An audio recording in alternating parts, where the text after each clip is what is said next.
Қайным бақытын бағалай алмады.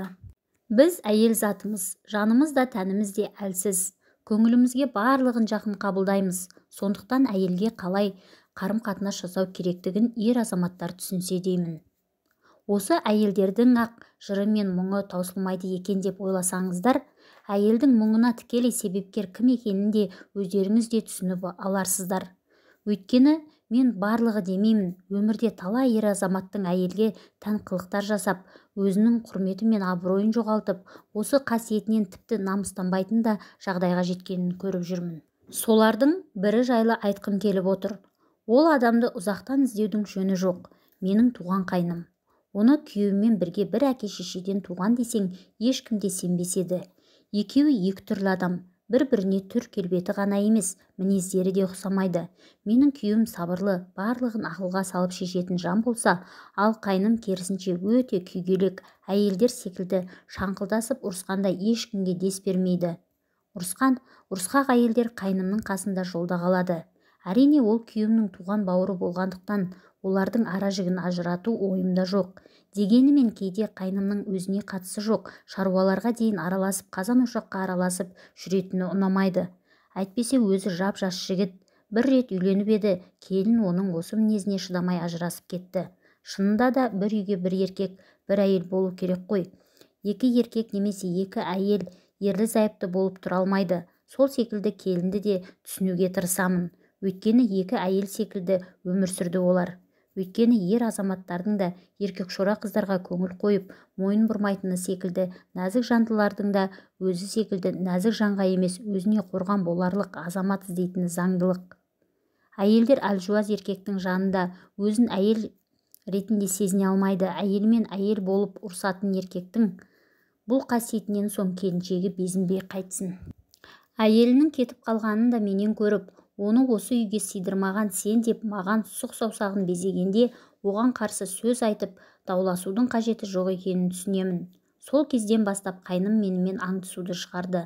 Үнемі тырнақ астынан кір іздеп, тіпті асханадағы тірліктеріме де кірісіп, берекемді қашыратын қайнымнан шаршап кеткен сәтімде мен күйеуіме мұңымды шағамын.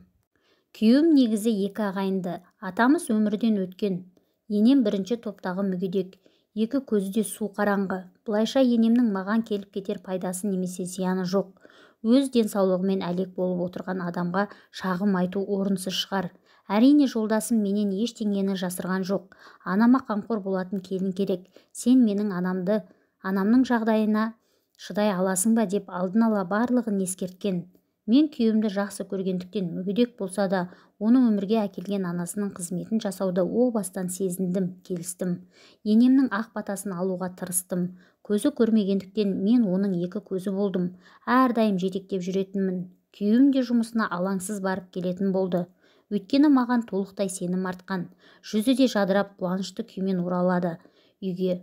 Біз бақытты өмір сүрдік. Тек осы қайнымның осы бір әдетіне бастапқыда түсіне алмай жүргенмін. Көңіліме тиетін әрине. Сондықтан да кешіріммен қарадым. Туыла сала әкесінен айырылып, анасының да денсаулығына байланысты мейірімге қанықпай өскен шығар деген ой болды. Бірақ жыл өткен сайын түрлі мінез шығарып келеді. Үйлендірейік дедім бір күні жолдасыма. Қайныма осы ойымды айтып едік, ол да қуанды. Әрине ер жетіп отбасы құрар шаққа жеткен азамат қой. Қызды да өзім жан-жақтан сұрастырып жүріп тапқан едім. Баяғының жеңгелері секілді өз міндетімді атқардым деп ойлаймын. Бірақ қайным оны бағаламады. Үнемі келіншегінің көңілін ауыртып, маза бермеген соң келін де шыдай алмады. Көзінен жас құрғамай жүргенде мен оның жанында болып қолдау көрсетіп сабырға шақыратынмын. Бірақ сабырдың да таусылатын кезі келеді екен. Осы орайда бір әңгіме есіме түсіп отыр. Айтайын, өмірде бір бай кісі болыпты. Ол бұл дүниеде қолы жеткен нығметтерінің баршасына риза болса да, қалап алған жарына көңілі толмапты. Әйелінің мінезі, жүріс-тұрысы, қонақ күтімі, сөзі мен күлкісі де оның қолайына жақпапты. Бір күні ол Данагөй қарттың алдына келіпті. Сөзді мұқият тыңдаған Дана, ол қызды өзің қалап алдың ба, әрі оның қыз күніндегі мінез-құлқын білесің бе деп сұрапты. Сонда әлгі кісі: иә, өзім сүйіп қосылдым. Қыз күнінде өте сыпайы, салиқалы жан еді. Кейін өзгеріп кетті. Қыз күнінде қыздың бәрі жақсы, жаман әйел қайдан шығады дегендейін. Соның сырын өзім де білмей басым қатты депті. Сонда әлгі дана қарт: балам, Алла тағала адамға ұрпақ сыйлайды. Кімге қаласа ұл, кімге қаласа қыз, кімге қаласа екеуін де береді. Ал жаман әйел немесе жаман еркекті адамдардың өздері жасап алады. Әйеліңнің сүйкімсіз жанға айналуына сенің өзің кінәлісің. Есіңде болсын, әр әйел өзінше бір әлем. Ол әлемді өзіңнің әлеміндей етемін деп күшке салсаң, оның қалыптасқан жүйесін бүлдіресің. Ал бұзылған жүйеден бір кездегі кереметтерді қайтадан күту әбестік болар депті. Сөздің мәнісін түсінген әлгі адам сана таразысына салып, өзінің әйелі алдындағы жауапкершілігін әділ әрі толық өтей алмағандығы үшін әйелін өзіне қарсы қойып алғандығын, соның нәтижесінде оның сүйкімсіз жанға айналып кеткенін ұғыпты. Кетерінде ақсақалдан: енді не істесем оң болар екен деп кеңес сұрапты. Сонда данышпан: балам, еркек кіндіктінің қашанда есінде жүретін бір ережесі бар. Соны ұмытпасаң, алдағы күндеріңде әйелің көзіңе сүйкімді бола бастайды.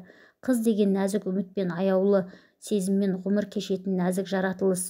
Олардың жасы қаншаға келсе де жүректерінде сол бір үлбіреген нәзік сезіммен, ер адамға деген қылтықсыз сенімнен құралған бала күнгі бейнесі орнығып қалады.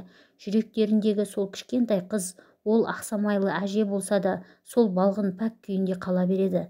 Талғамсыз еркектер әр әйел жүрегіндегі сол кішкентай қыздың бейнесін көре алмай пұшайман болып өтеді. Әйеліңіз ханшайым болса да, отбасы ошақ қасындағы күлді көмеш шаруа әйелі болса да, олардың жүрегінде мәңгілік қартаймайтын қыз бейнесі барын ұмытпаңыз. Талғампаз болсаңыз, сол бейнені көре аласыз. Көре білсеңіз, әйеліңізді мәңгі сүйіп өтесіз. Әйелді аяласаңыз, өміріңіздің қалай нұрға бөленгенін байқамай қалатын нағыз бақытты еркекке айналасыз. Еркек бақытының ережесі осы депті сабырлы үнімен.